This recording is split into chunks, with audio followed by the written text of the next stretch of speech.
Unlike the Cavaliers and OKC game from over the weekend, Miami versus Golden State lived up to the hype. It was a fantastic game with 23 lead changes in total. Of course, Golden State were able to squeak out a 118-112 victory to improve to 51-5. And then Hassan Whiteside and Draymond Green, who had their little Twitter spat over the summer, even they had a moment in the game with Hassan Whiteside getting the last laugh with the clutch block on Draymond down the stretch. Overall, it was a great game, but the Splash Brothers, they took control in the fourth, and it was murder she wrote from there. Now, we all know the Warriors are closing in on history. They just may pass the Bulls' mark of 72 wins in a regular season. To do so, they will need to go 22-4 the rest of the way. And a lot of people think they'll do it. Me personally, I took a look at their schedule. Then I thought, I may have to reconsider.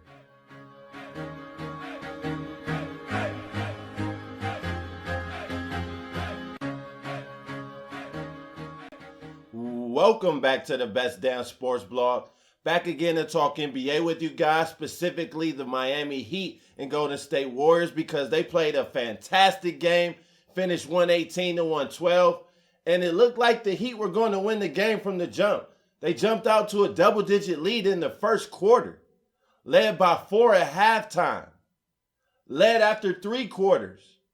But of course, the Splash Brothers came alive, although Steph was cooking all game. But in the fourth quarter, they really made an imprint on the game because down the stretch, they scored 27 of Golden State's last 29 points. Golden State outscored the Heat 38-29 in the fourth quarter en route to their 118-112 victory. Steph Curry, he finished with another 40-point outing, 42 points, 7 assists, 7 rebounds, 6 of 12 shooting from deep. That is now his 9th game this season of over 40 points, which leads the NBA.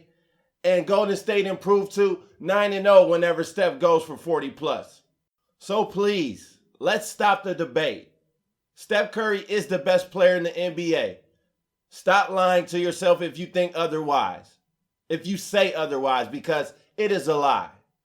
And then also, after Lillard put on a show and they pounded out the Golden State Warriors, did the Blazers, I saw people throwing around that McCollum and Lillard would challenge Steph and Klay as the best backcourt in the NBA. And I want to know what you guys are smoking, because if it is ganja, I want to know what strand it is, because I definitely want to try that shit, because you lost your fucking mind, honestly. And McCollum and Lillard, they have the opportunity to be great, but Steph Curry and Klay Thompson are on a whole different level. I mean, let's not forget, a lot of y'all said Klay is only a set shooter, which was wrong. People who say all that Steph can do, I think this year he's proven you wrong. In this game alone, the Splash Brothers accounted for 75 points of 118, over half, alone. Second time this season, they both went for 30 plus in the same game. Klay and Steph. This is the best backcourt in the NBA, and it could be the best backcourt in NBA history. Honestly, it really could be. I know for a fact it's the best three-point shooting backcourt ever. Best shooting backcourt ever. Steph Curry, best shooter of all time. Klay Thompson, probably top 5 all time. Will finish probably second all time or third behind Ray Allen. So please, let's appreciate greatness. Realize that we are witnessing something we've never seen before. The efficiency that Golden State, that Klay specifically, that Steph Curry specifically shoot from the three-point line is out of this world. We have never seen players shoot this efficiently from deep, especially in Steph Curry's case. Especially the degree of difficulty in which the shots he takes. And his range is out of this world. So I appreciate Lillard and McCollum, and they have a promising future. But to compare them to Klay and Steph is asinine. The Splash Brothers are literally one of a kind. I doubt we ever see that efficient of shooting from any set of two players or even a player at the level of Steph, maybe even Klay, ever again. That could be a real possibility. So let's appreciate the greatness these two display, that the Golden State Warriors as a team display time in and time out. Let's stop trying to knock them from the pedestal that they are on, that they deservingly should be placed on at the moment. Yes, they haven't won it twice, but we haven't got there yet.